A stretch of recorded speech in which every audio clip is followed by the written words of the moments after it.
Si je monte aux cieux, tu y es. Si je me couche au séjour des morts, t'y voilà. Si je prends les ailes de l'aurore et que j'aille habiter à l'extrémité de la mer, là aussi ta main me conduira et ta droite me saisira. Seigneur, tu sais quand je m'assieds et quand je me lève. Tu pénètres de loin ma pensée. Tu sais quand je marche et quand je me couche. Et tu pénètres toutes mes voies. Amen. Mes frères et sœurs, levez-vous pour continuer à adorer Dieu en chantant gaiement le cantique 28 en français. Mon seul appui, c'est l'ami céleste. Jésus seul, Jésus seul. Jésus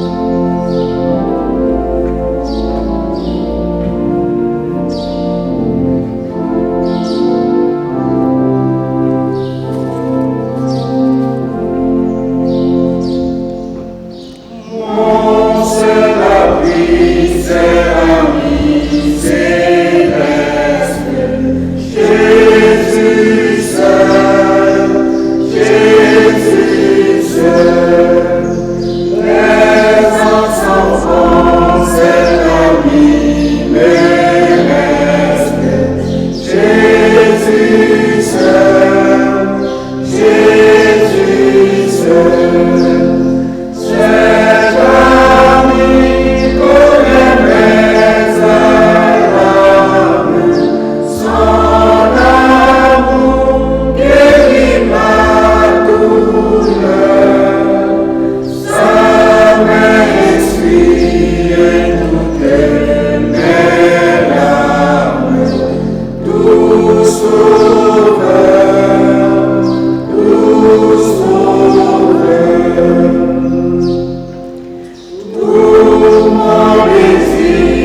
Merci, asseyez-vous. Nous allons continuer à adorer Dieu par la prière d'adoration et de confession.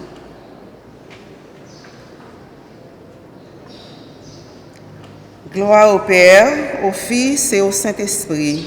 Amen. Dieu de toute éternité, notre Créateur et Libérateur, nous sommes réunis pour t'adorer, pour t'offrir nos louanges, notre gratitude et reconnaissance. Tu demeures tout le temps fidèle à ton peuple, car tu as le contrôle du passé, du présent et du futur. Ô Dieu éternel, nous te rendons continuellement grâce pour tes riches bénédictions envers nous. Car tu bénis incessamment tes enfants rachetés par le sang de ton Fils bien-aimé, Jésus-Christ. Nous bénissons encore ton nom pour tout ce que tu fais dans nos vies et dans la vie de tous les peuples que tu aimes. Seigneur notre Dieu, nous sommes contents que tu sois le même hier, aujourd'hui et éternellement. À toi soit la gloire, l'honneur et la louange, aujourd'hui et pour toujours. Éternel désormais, nous nous courbons devant ta face et confessons que trop souvent, nous oublions que nous t'appartenons. Nous confessons que, emportés par les courants de notre temps, nous avons failli à notre mission d'être ton peuple saint. Nous sommes souvent plus motivés par notre propre ambition que la justice sociale et le bien commun. Nous rêvons plus de privilèges et de bénéfices personnels que de services et de sacrifices. Trop souvent, nous menons notre vie comme s'il n'y avait pas de Dieu et nous échouons dans notre mission d'être des témoins crédibles de ta présence. Pour ces péchés connus et inconnus, nous implorons ton pardon et nous réclamons ta force. Seigneur, aie pitié de nous dans ta compassion et ta miséricorde. Prions maintenant en silence et recevons le pardon de notre Dieu miséricordieux.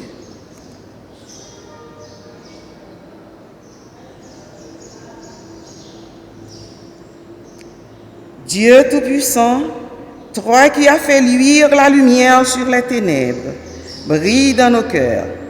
Lave-nous de tout péché et restaure-nous à la lumière de la connaissance de ta gloire. Au nom de Jésus-Christ, nous te prions. Amen. Mes frères et sœurs, levez-vous à nouveau pour continuer à chanter la gloire de Dieu. Dans le cantique 143 en français, Jésus, doux maître, règne sur moi, soumets mon être, sois-en le roi.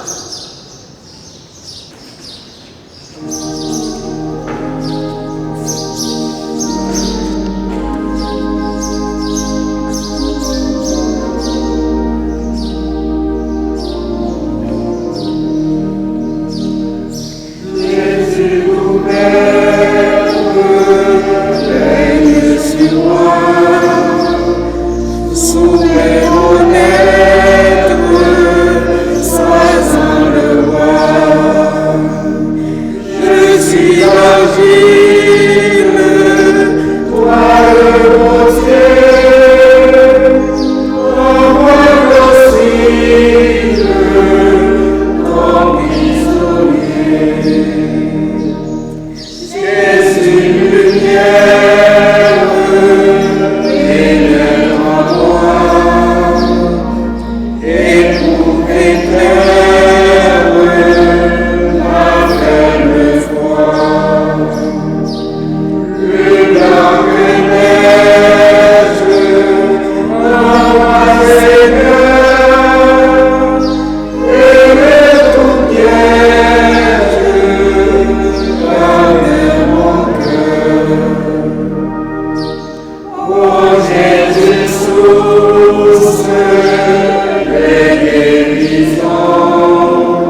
Bien-aimés, je vous invite à vous mettre debout pour la lecture du psaume 48, les 4 premiers versets, ensuite à partir du verset 8 jusqu'au verset 14.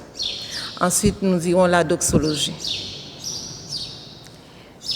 L'Éternel est grand, il est l'objet de toutes les louanges. Dans la ville de notre Dieu, sur sa montagne sainte, belle est la colline, joie de toute la terre, la montagne de Sion. Le côté septentrional, c'est la ville du grand roi. Dieu, dans ses palais, est connu pour une haute retraite. Car voici, les rois s'étaient concertés et ils n'ont fait que passer ensemble. Ils ont été chassés comme par le vent d'Orient, qui brise les navires de Tarsis. Ce que nous avions entendu dire, nous l'avons vu dans la ville de l'Éternel des armées, dans la ville de notre Dieu. Dieu la fera subsister à toujours. Ô Dieu, nous pensons à ta bonté au milieu de ton temple. Comme ton nom, ô Dieu, ta louange retentit jusqu'aux extrémités de la terre. Ta droite est pleine de justice. La montagne de Sion se réjouit. Les filles de Juda sont dans l'allégresse à cause de tes jugements. Parcourez Sion, parcourez-en l'enceinte, comptez ses tours. Observez son rempart et examinez ses palais pour le raconter à la génération future. Amen.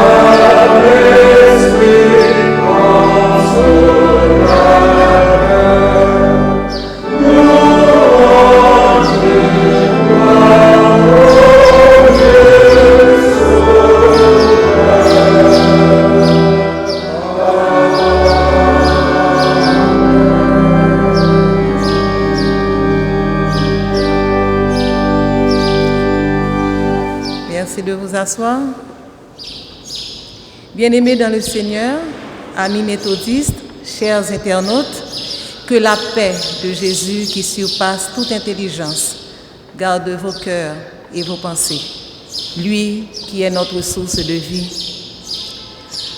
Au cours de la semaine, j'ai lu dans le quotidien français, nommé Tribune, une note que l'économiste Gomez a écrite dans les colonnes. Et dans cette note, il a expliqué que le Covid-19 a inauguré l'hygiénisation comme un nouveau relais de croissance et de croyance, en faisant de la gestion des risques sanitaires un business et aussi un nouveau mode de vie. La partie business pourrait bien m'intéresser, mais je préfère aborder l'aspect spirituel même de la question. Vous savez, mes chers amis, il y a beaucoup de business qui sont actuellement en faillite. Dans différents domaines d'activité, les affaires sont en faillite. Mais pour beaucoup d'autres, ils ont tiré beaucoup de profit de cette pandémie. Où se positionne l'Église? Alors que les portes de nos églises sont fermées, qu'est-ce que nous autres, nous pouvons tirer de cette situation désastreuse? L'Église, comme le définit la Bible, C'est cette communauté de chrétiens, de croyants, confessant que Jésus-Christ est le Seigneur et le Sauveur. Mais avant, nous étions trop occupés dans les affaires du monde. L'Église était trop affairée dans les affaires du monde. Et nous y avions tellement d'ancrage que nous avions perdu toutes nos bonnes et saines habitudes. Le Christ lui-même n'était plus représenté comme le centre de notre adoration. Et comme le dit Matthieu dans le verset 8, chapitre 15, « Ce peuple m'honore des lèvres, mais son cœur est loin de moi. » Et pendant cette situation désastreuse, il y a toute une différence. Nous pouvons constater que nous prions beaucoup plus, nous jeûnons beaucoup plus, nous implorons la grâce divine beaucoup plus. Et croyez-moi, je prie tout le temps. Et c'est maintenant que je réalise vraiment, lorsque la Bible nous dit de prier sans cesse. Prier sans cesse. J'ai mes soeurs qui travaillent à l'hôpital, je prie sans cesse. Je prie pour des gens qui perdent leur vie à chaque minute, à chaque seconde.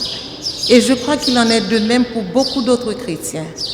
Nous étions tellement trop affairés dans les affaires personnelles. Maintenant, ce confinement nous donne la possibilité de nous ressaisir, de prendre en main cette communion que nous avons avec Dieu.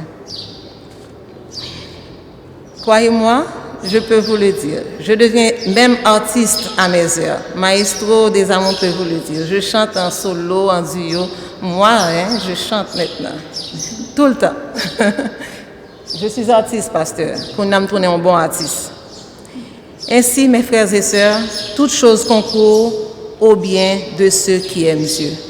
Et aussi, pendant cette situation, nous avons beaucoup plus de temps pour les autres. Nous avons tendance à aller vers l'autre. Mais avant, c'était la peur, c'était la méfiance. Mais nous sommes prêts maintenant à ouvrir nos cœurs à celui qui est juste à côté de nous, à tous ceux qui nous entourent. Toutes choses concourent au bien de ceux qui aiment Dieu, disais-je, et au bien de ceux qui sont appelés selon son dessein, selon le dessein de l'Éternel. Aujourd'hui, c'est le dimanche de la famille, comme défini dans notre plan trimestriel. C'est le dimanche de la famille et les familles sont appelées à vivre dans l'union et dans la prière pour Dieu. En famille, nous pouvons célébrer cette belle journée pour chanter et adorer notre Seigneur, celui qui nous garde et en qui nous avons confiance. Nous sommes confinés pour notre régénération, mes frères et sœurs. Oui, ce confinement, c'est pour notre régénération, en attendant le retour de l'époux pour la grande fête, où il sera intronisé roi des rois et nous régnerons avec lui pour toujours. Bien-aimés, profitons de cette période de sécheresse ou de distanciation sociale pour laver nos robes et aussi bien mettre de l'huile dans nos lampes pour préparer nos cœurs à la rencontre de l'époux. Qu'il en soit ainsi pour nous, au nom de Jésus, notre Rédempteur. Amen. Sur ce, frères et sœurs bien-aimés, amis internautes, au nom du staff pastoral, nous vous souhaitons de passer un excellent moment d'adoration sous l'œil vigilant du bon berger. Que le Seigneur vous bénisse. Nous allons nous mettre debout pour chanter ensemble et gaiement quelques morceaux d'adoration afin de continuer ce service d'adoration que nous avons avec notre Dieu, notre Père céleste, qui est avec nous et qui ne nous abandonnera jamais. Si je dis à me vivant, c'est grâce à vous. C'est grâce à vous, Seigneur. Je sais que la majorité d'entre vous connaissent ce morceau. Et ensuite, nous enchaînons avec, dans un moment comme ça, nous chantons un cantique. Il y a un cantique d'amour pour le Seigneur.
Nous sommes arrivés au ministère de la parole de Dieu. Notre lecture du jour se trouve dans l'évangile de Marc, chapitre 1er, versets 35 à 45. L'évangile de Marc, chapitre 1er, versets 35 à 45. Vers le matin, pendant qu'il faisait encore très sombre, il se leva et sortit pour aller dans un lieu désert où il pria. Simon et ceux qui étaient avec lui se mirent à sa recherche, et quand ils l'eurent trouvé, ils lui dirent: « Tous te cherchent. » Il leur répondit: « Allons ailleurs, dans les bourgades voisines, afin que j'y prêche aussi, car c'est pour cela que je suis sorti. » Et il alla prêcher dans les synagogues par toute la Galilée, et il chassa les démons. Un lépreux vint à lui et, se jetant à genoux, et lui dit d'un ton suppliant: « Si tu le veux, tu peux me rendre pur. » Jésus, ému de compassion, étendit la main, le toucha et dit: « Je le veux, sois pur. » Aussitôt la lèpre le quitta, et il fut purifié. Jésus le renvoya sur le champ avec de sévères recommandations et lui dit: « Garde-toi de rien dire à personne, mais va te montrer au sacrificateur et offre pour ta purification ce que Moïse a prescrit afin que cela leur serve de témoignage. Mais cet homme, s'en étant allé, se mit à publier hautement la chose et à la divulguer, de sorte que Jésus ne pouvait plus entrer publiquement dans une ville. Il se tenait dehors dans des lieux déserts et l'on venait à lui de toute peur. Parole du Seigneur. Message de la parole de Dieu par votre serviteur, le révérend Christnel Lelièvre. Bonne écoute.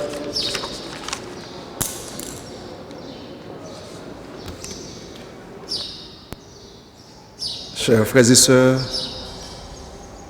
chers amis internautes, que la grâce et la bénédiction de Dieu soient avec vous tous. Je voudrais avant tout attirer votre attention sur la journée internationale des familles célébrée chaque année le 15 mai pour faire valoir l'importance des familles dans les sociétés.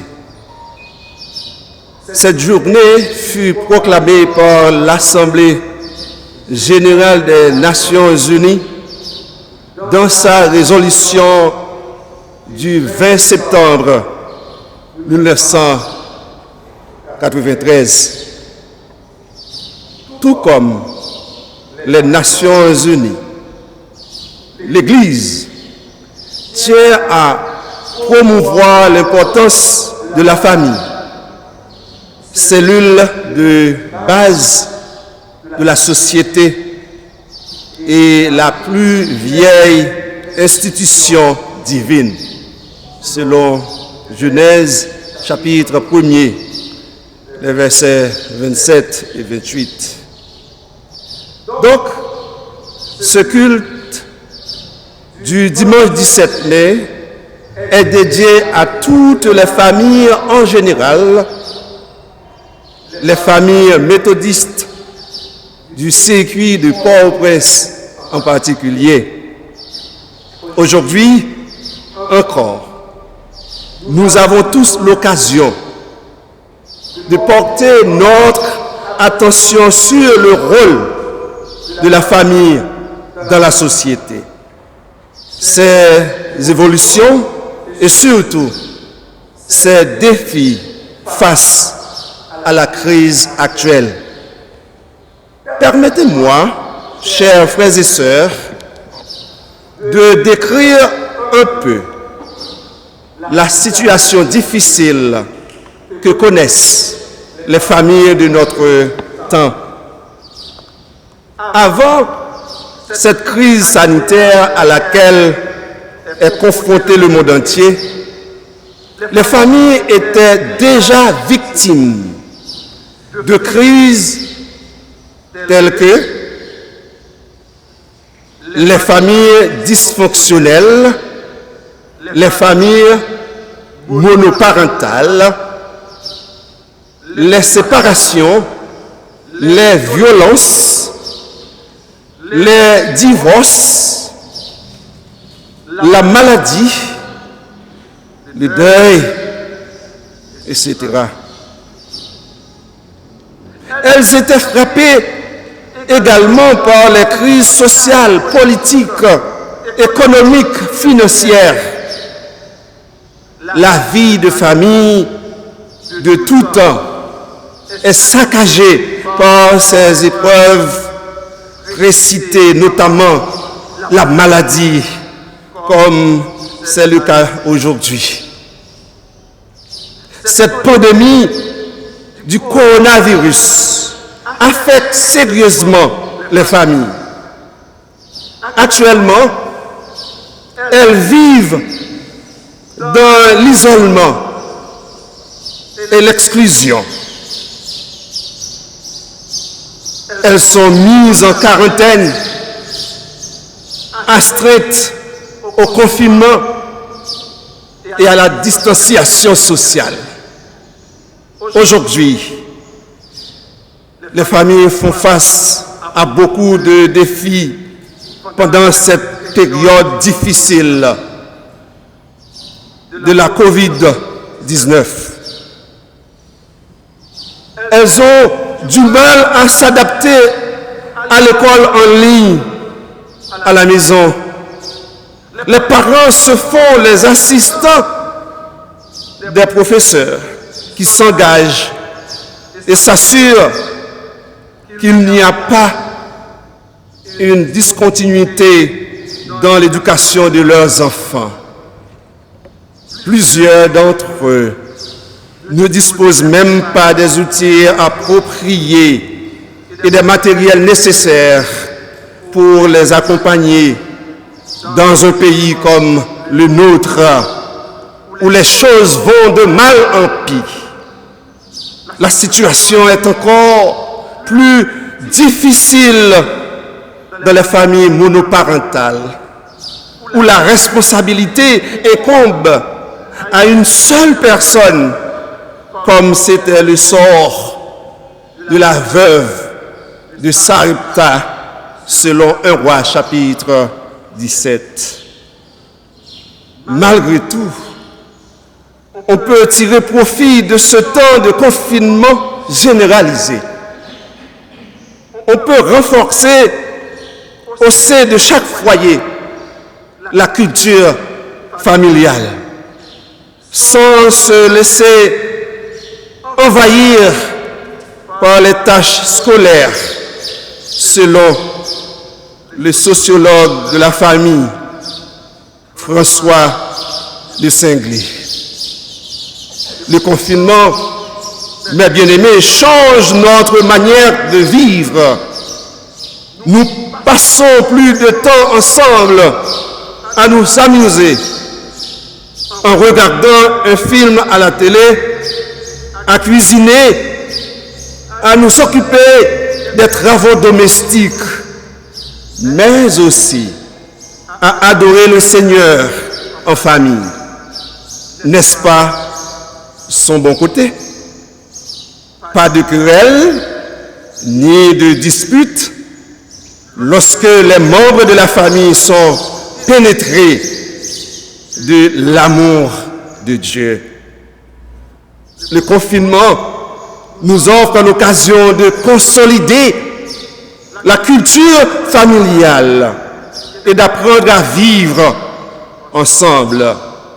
C'est un privilège d'être ainsi en famille pour la perfectionner et pour nous perfectionner nous-mêmes en tant que conjoints, parents et enfants. Pour beaucoup, c'est étrange et du jamais vu. Mais, vous savez, ce mode de vie aide beaucoup les familles à mettre en pratique leur devoir de soigner convenablement leurs membres. Car la famille n'est pas une zone de guerre où il existe tout type de violence domestique, violence contre les femmes et les enfants spécialement, mais un lieu où l'amour, l'affection, l'entraide et la solidarité doivent régner. C'est dans ce cadre familial idyllique que le lépreux, purifié de cette dangereuse maladie, allait passer le reste de sa vie. Il était totalement restauré, prêt à réintégrer sa famille et à jouir de tous ses droits prohibés, tant civiques, sociaux, politiques que religieux.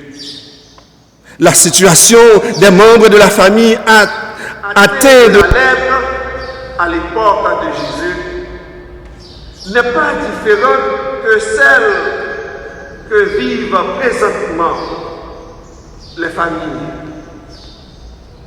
La lèpre était une maladie honteuse, contagieuse, qui défigurait la personne.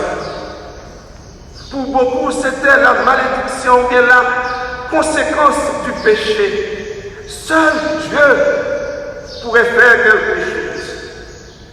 La personne infectée était interdite de tout contact avec les autres, surtout les autres personnes, ses proches. Comme c'est le cas de la COVID-19, les personnes souffrant de la lèpre étaient exclues de la vie sociale et religieuse.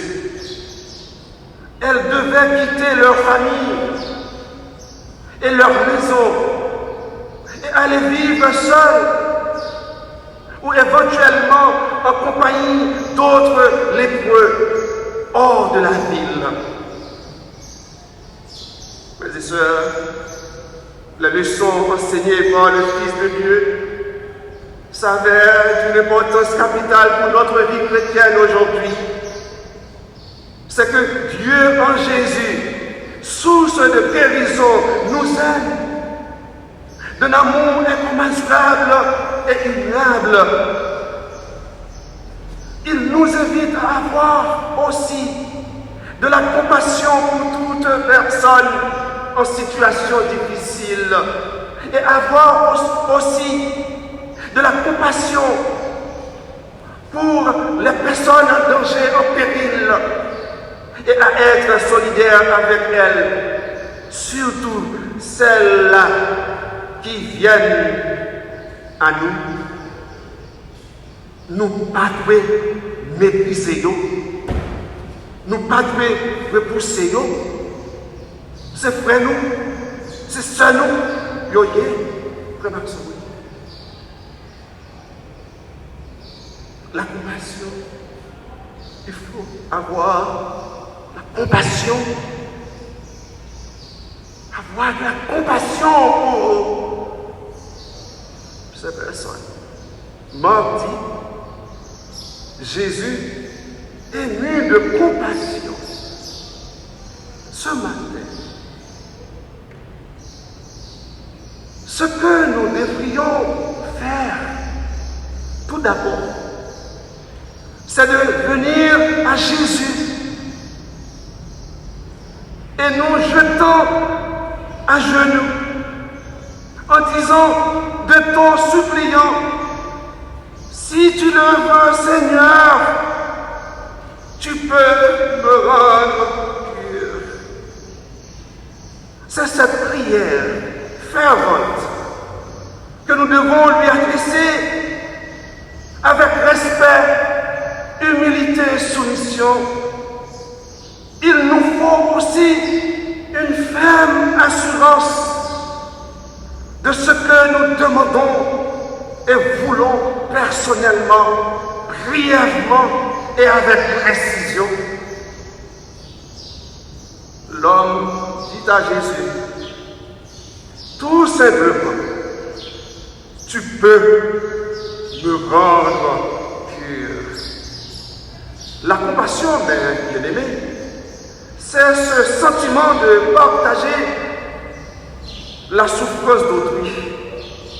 Jésus a ressenti la douleur de l'homme infecté, désobéit même à la loi de l'époque pour venir à son secours. Cet homme est aimé de Dieu et Dieu ne le punit pas pour ses fautes. Mais Dieu, Jésus, le purifiait de sa lèpre. Jésus agit toujours avec autorité sur le mal et se servit de sa puissance de guérison pour soulager ceux qui souffrent, guérir les malades, chasser les démons par compassion et par amour.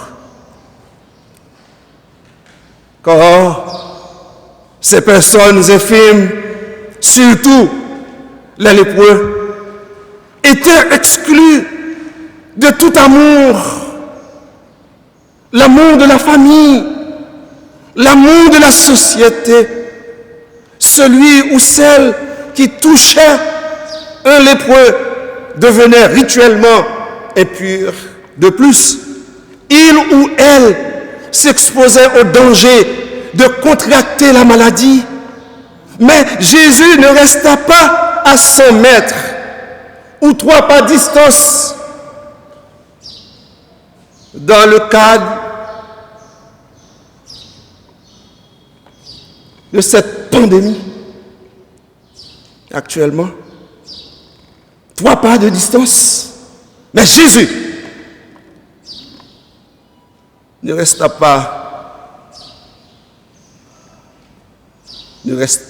pas cette chose. Il a pris très au sérieux la misère de l'homme.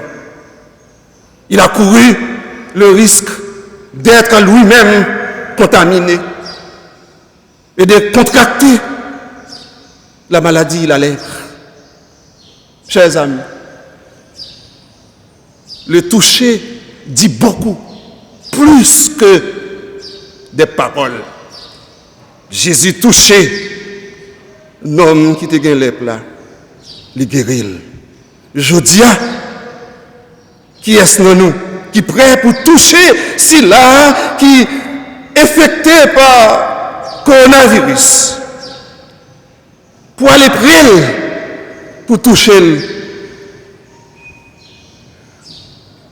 Qui est-ce non nous qui regardons là, qui attendons là, qui est prêt?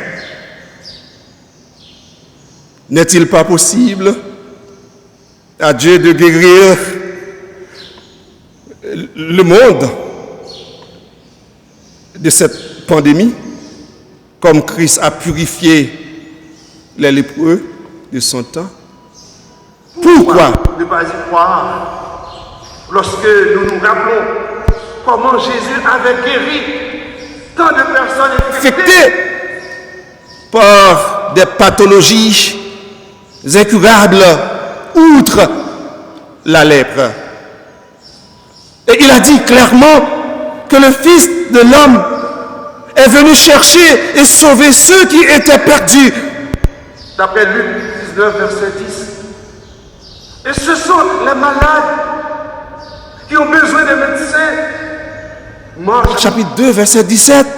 Donc Jésus consacrait une bonne partie de son ministère à chasser les mauvais esprits et à guérir toutes sortes de maladies, telles que la paralysie, l'hémorragie, l'épilepsie, la cécité.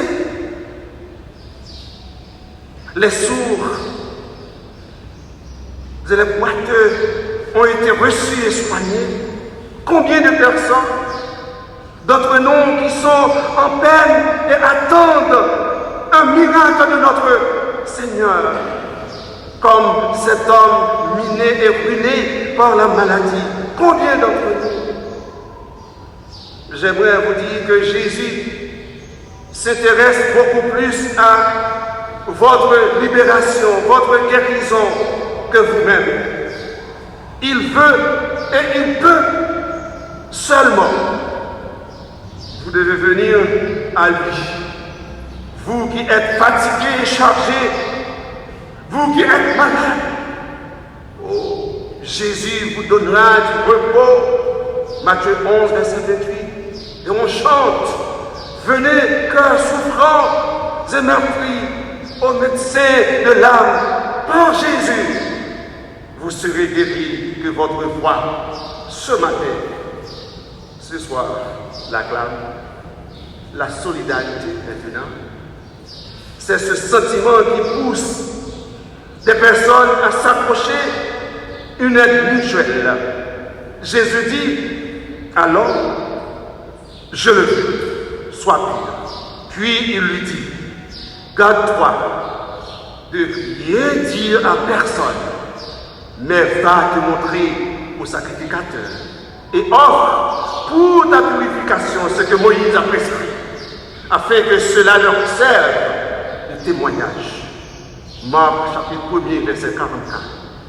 On peut avoir toutes sortes de compréhensions et d'interprétations, mes bien-aimés, de ce miracle de Jésus-Christ. Cependant, ce qui est important, c'est qu'un enfant de Dieu est enfin délivré de ses souffrances. Et le fait de dire à l'homme, va te montrer au sacrificateur, le rassure qu'il obtient une nouvelle identité, une nouvelle et parfaite condition de santé et de vie. Maintenant, il est libre de franchir toute la barrière. Il ne vit plus dans l'exclusion. Aujourd'hui encore, il y a beaucoup de personnes exclues. Oui, exclues du travail, exclues de la vie sociale, exclues de la vie religieuse, de la vie scolaire, à cause de la maladie, de cette pandémie coronavirus, ou encore d'autres raisons. L'Église, mes bien-aimés, Jésus, ce matin, ce soir, nous appelle à combattre toute forme d'exclusion et à être des hommes et des femmes de communion et de solidarité, des frères et sœurs authentiques. Ce serait une opportunité pour nous aujourd'hui de réapprendre à faire la famille et à être solidaires les uns envers les autres. Jésus veut vous toucher, vous qui êtes soupçonnés et testés positifs de cette pandémie, méprisés, rejetés par la famille, par les amis, voire les frères et sœurs en Christ. L'amour de Dieu pour nous n'a pas de mesure. David dit, quand mon père et ma mère m'abandonnent, mais l'Éternel me recueillera. Psaume 27, verset 10. L'amour de Dieu en Jésus-Christ va au-delà des limites humaines. Jean 3, 16. Car Dieu a tant aimé le monde, il a donné son Fils unique, afin que quiconque croit en lui ne périsse point, mais qu'il ait la vie éternelle. L'amour de Dieu est assez grand, large, pour vous toucher et vous guérir. Vous qui êtes impurs, mutilés, estropiés, mourant de la COVID-19, Jésus est le même hier, aujourd'hui et éternellement. Il est ému de compassion et étend sa main sur vous en disant, je veux vous purifier, vous traiter ou vous protéger de cette pandémie qui frappe le monde entier. Et nous-mêmes, ici en Haïti en particulier. Oui, Jésus est capable de guérir, mais nous devons nous protéger et protéger les autres. Que faire alors? C'est pour nous laver les mains souvent, éviter de mettre danger, nez, rester la caille nous si nous n'avons pas gagné vos besoins. Et puis, mettez masque, les dames sortis, à respecter trois par distance, c'est nous sortis. Nous devons suivre conseil ça pendant tout moment confinement. Parce que le coronavirus, c'est une réalité. même gens, avec maladie, la lèpre. Notre Dieu règne encore. Jamais son amour ne s'endort. Ce qu'il nous promet resterait pour jamais. Que le Seigneur, Dieu le Père, notre Créateur et médecin par excellence, nous purifie et nous guérisse. Que le Seigneur Dieu le Fils, notre libérateur et rédempteur, nous délivre et nous sauve. Que le Seigneur Dieu, le Saint-Esprit, notre consolateur, nous réconforte et protège toutes les familles de la terre, en particulier les familles haïtiennes. Amen, amen, amen. Et prions le Seigneur.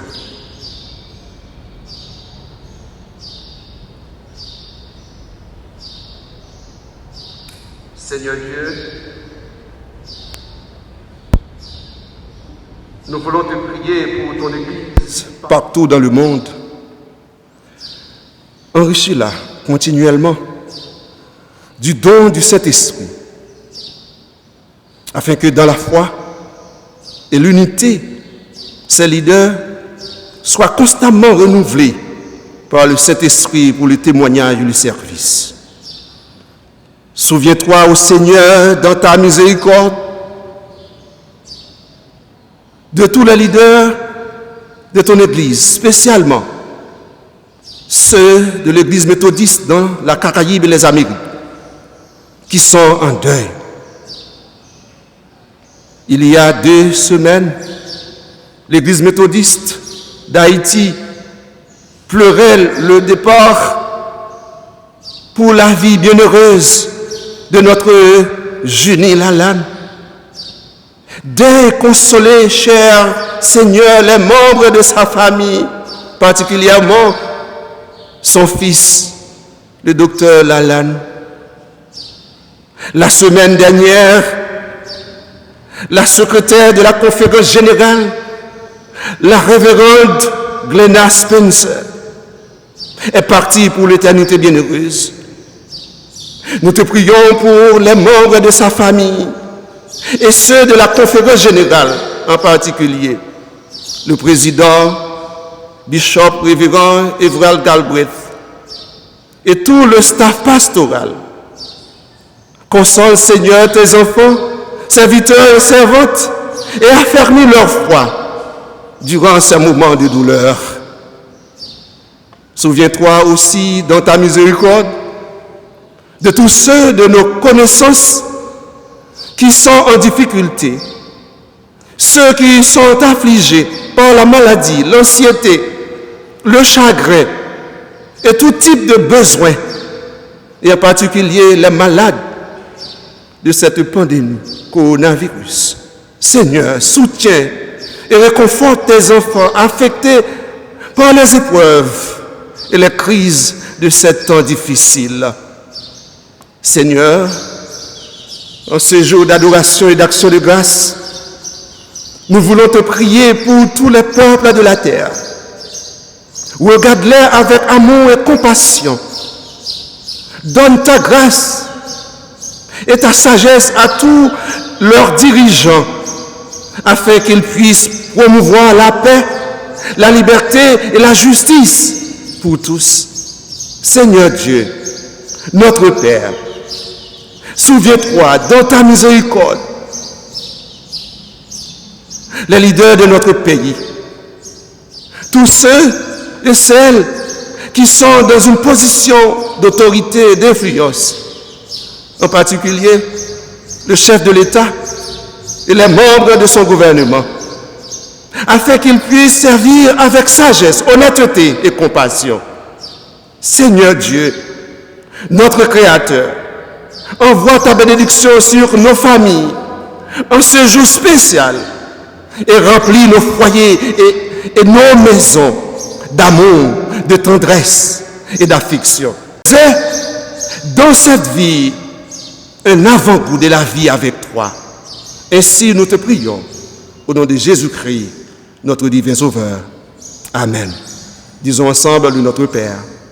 Notre Père qui es aux cieux, Que ton nom soit sanctifié, que ton règne vienne, que ta volonté soit faite sur la terre comme au ciel. Donne-nous aujourd'hui notre pain quotidien. Pardonne-nous nos offenses, comme nous aussi nous pardonnons à ceux qui nous ont offensés. Ne nous induis pas en tentation, mais délivre-nous du malin, car c'est à toi qu'appartiennent le règne, la puissance et la gloire au siècle des siècles. Amen. Amen. Alléluia.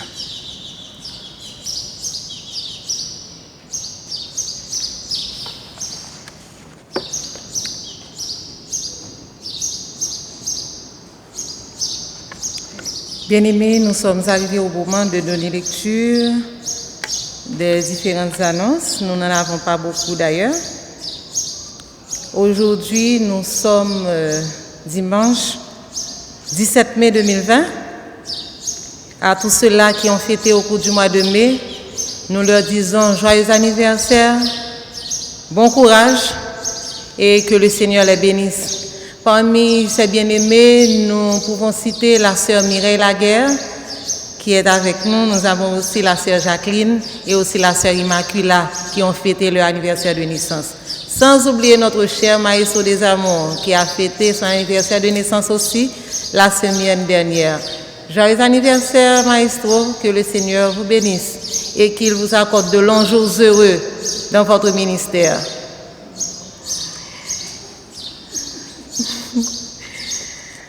L'annonce que j'ai pour vous aussi, c'est que ça concerne les numéros de compte de la congrégation. Pour les membres qui souhaiteraient donner leurs dîmes et leurs offrandes, alors nous leur demandons de bien vouloir noter les différents numéros qui sont affichés sur l'écran afin de remplir leurs devoirs chrétiens. Et aussi à tous ceux qui ne peuvent pas aller à la banque, nous avons aussi la solution pour vous. Il n'y a pas de problème, pas de panique, les économes sont là. Vous n'avez qu'à appeler à ce numéro, le numéro qui est affiché à l'écran. Vous n'avez qu'à appeler à ce numéro ou envoyer un message et les économes se chargeront du suivi. Merci beaucoup.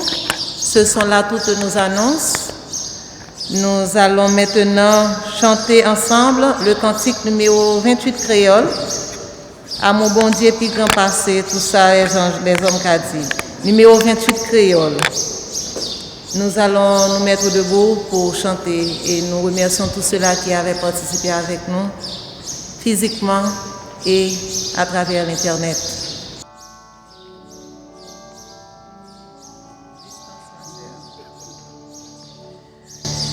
Amen.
Et maintenant, recevons la bénédiction.